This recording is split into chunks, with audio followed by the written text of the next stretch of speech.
Acompanhei ao vivo as Bienais de Veneza até 4 anos atrás. Há quem não perca o famosíssimo campeonato de tênis em Londres, preparando a viagem com muita antecedência. Mas quanto a mim, eu me sentava aos 8 anos de idade num banquinho ao lado de minha mãe, vendo-a pintar a óleo e na porcelana.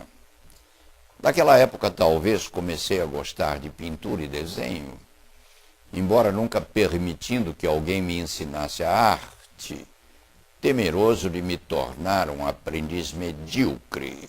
Transformei-me, então, num desenhador extravagante e sem qualquer técnica, como o mestre-sala, que, não achando fantasia para o carnaval, veste a roupa encontrada no armário e sai alegre a sambar com a porta-bandeira. Esta, sim, toda paramentada a exemplo da própria vida. Servem as reflexões para dizer que a Veneza dos Doges exibia, às vezes, pintores absolutamente anômalos. Houve um, aliás, oferecendo tela totalmente branca.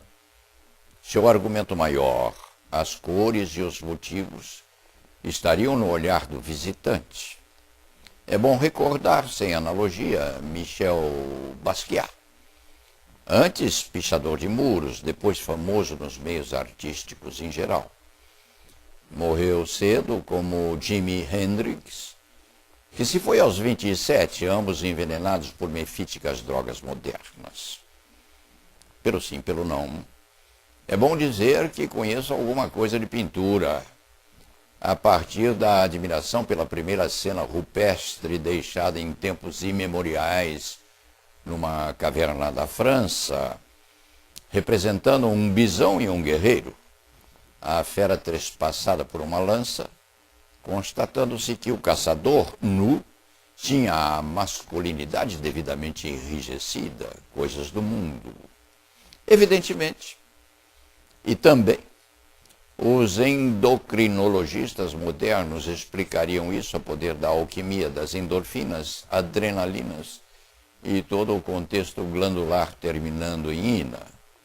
Para nosso ancestral, era também um prazer ao lançar a fera, agregado tal prazer à consciência do risco. Voltando-se às bienais, a OAB paulista oficiou aos curadores daquela de São Paulo, protestando contra a aceitação ou escolha de obra de um pernambucano apelidado Gil Vicente. Quem sabe é este o nome do pintor. Consistente tal obra na colagem de fotos do ex-presidente Fernando I, a quem chama há muito tempo de Fernando I e único rei do Brasil, ao lado de Lula, o metalúrgico, existindo alguém formando o trio com faca na mão, no claro intuito de agredi-los.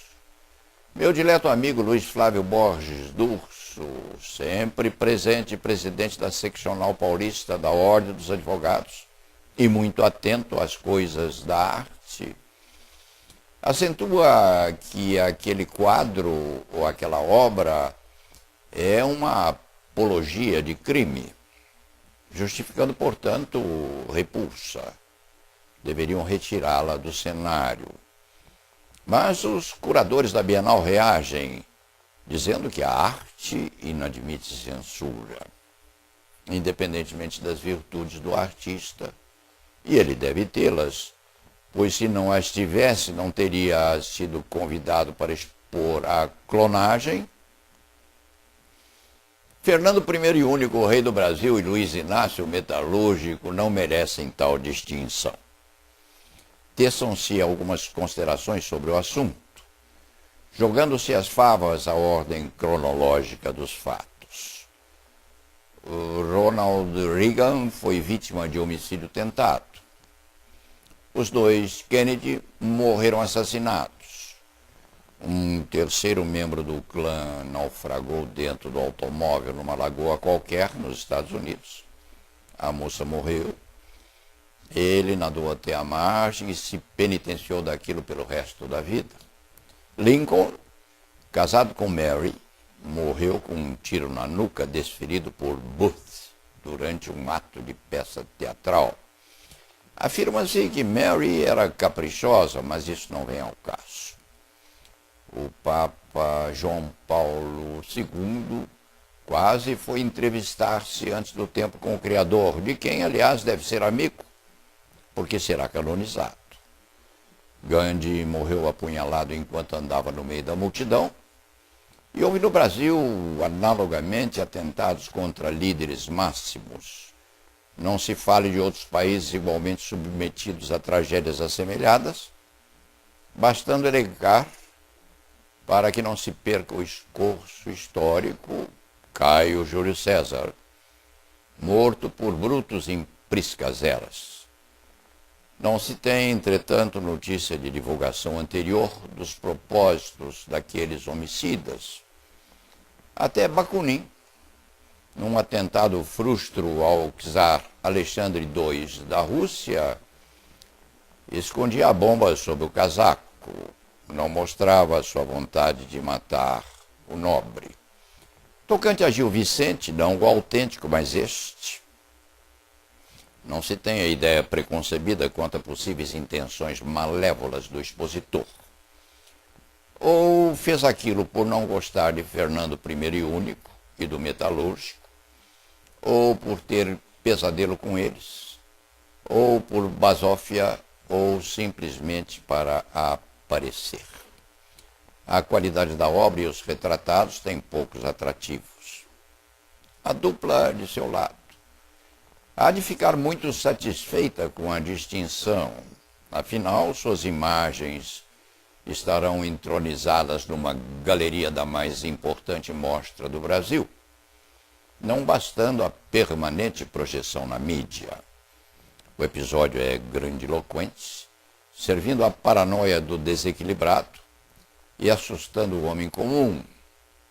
Como nenhum dos dois é medíocre, não lhe serve a definição feita por José Engenheiros. Sobra-lhes a diferenciação psíquica. Não deixa de ser esta uma qualidade positiva. Aqui no meu canto, mantida a parelha na Bienal, será a vez primeira em que não irei lá. Já me bastam os jornais e a figura dos dois nas manifestações que decididamente não me deixam satisfeito. E ponto final.